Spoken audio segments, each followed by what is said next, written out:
സംസ്ഥാനത്ത് കള്ളക്കടൽ പ്രതിഭാസത്തിന് സാധ്യതയെന്ന് ദേശീയ സമുദ്ര സ്ഥിതി പഠന ഗവേഷണ കേന്ദ്രത്തിന്റെ മുന്നറിയിപ്പ്. നാളെ ഉച്ചയ്ക്ക് 2:30 മുതൽ രാത്രി 11:30 വരെ ഉയർന്ന തിരമാലയ്ക്കും കടൽക്ഷോഭത്തിനും സാധ്യത. തീരവാസികൾക്കും മത്സ്യത്തൊഴിലാളികൾക്കും ജാഗ്രതാ നിർദ്ദേശവുമുണ്ട്. അതേസമയം സംസ്ഥാനത്ത് മഴ മുന്നറിയിപ്പിൽ മാറ്റം. ഇന്ന് 5 ജില്ലകൾക്ക് യെല്ലോ അലർട്ട് പ്രഖ്യാപിച്ചു. പത്തനംതിട്ട, ഇടുക്കി, മലപ്പുറം, വയനാട്, കണ്ണൂർ ജില്ലകൾക്കാണ് മഴ മുന്നറിയിപ്പ്. തെക്കൻ കേരളത്തിൽ തിരുവനന്തപുരം കാപ്പിൽ മുതൽ പൂവാർ വരെയുള്ള തീരങ്ങളിലാണ് കള്ളക്കടൽ പ്രതിഭാസത്തിന്റെ മുന്നറിയിപ്പ്. നാളെ ഉച്ചയ്ക്ക് 2:30 മുതൽ രാത്രി 11:30 വരെയാണ് കള്ളക്കടൽ പ്രതിഭാസത്തിന് സാധ്യത. ഈ മേഖലകളിൽ 1.0 മുതൽ 1.1 മീറ്റർ വരെ ഉയർന്ന തിരമാലയ്ക്കും കടൽക്ഷോഭത്തിനും സാധ്യതയുണ്ട്.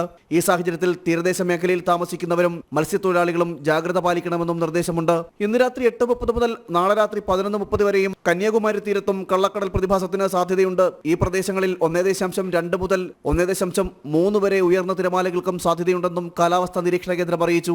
കള്ളക്കടൽ പ്രതിഭാസം മുൻനിർത്തി പൊതുജനങ്ങൾക്കും ജാഗ്രതാ നിർദ്ദേശം ഏർപ്പെടുത്തി. ഈ മേഖലകളിൽ കടലാക്രമണത്തിന് സാധ്യത ണമെന്നും മത്സ്യബന്ധനയാനങ്ങൾ ഹാർബറിൽ കെട്ടിയിട്ട് അപകടമുണ്ടാക്കാത്ത വിധം സൂക്ഷിക്കണമെന്നും നിർദ്ദേശിച്ചു. അതേസമയം സംസ്ഥാനത്ത് മഴ മുന്നറിയിപ്പിലും മാറ്റം വന്നു. ഇന്ന് അതിശക്ത മഴയ്ക്ക് സാധ്യതയുണ്ടെന്നാണ് കാലാവസ്ഥാ നിരീക്ഷണ കേന്ദ്രത്തിന്റെ മുന്നറിയിപ്പ്.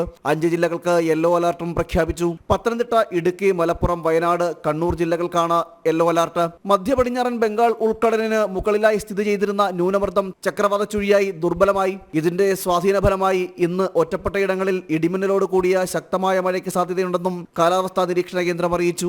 ജനം, തിരുവനന്തപുരം.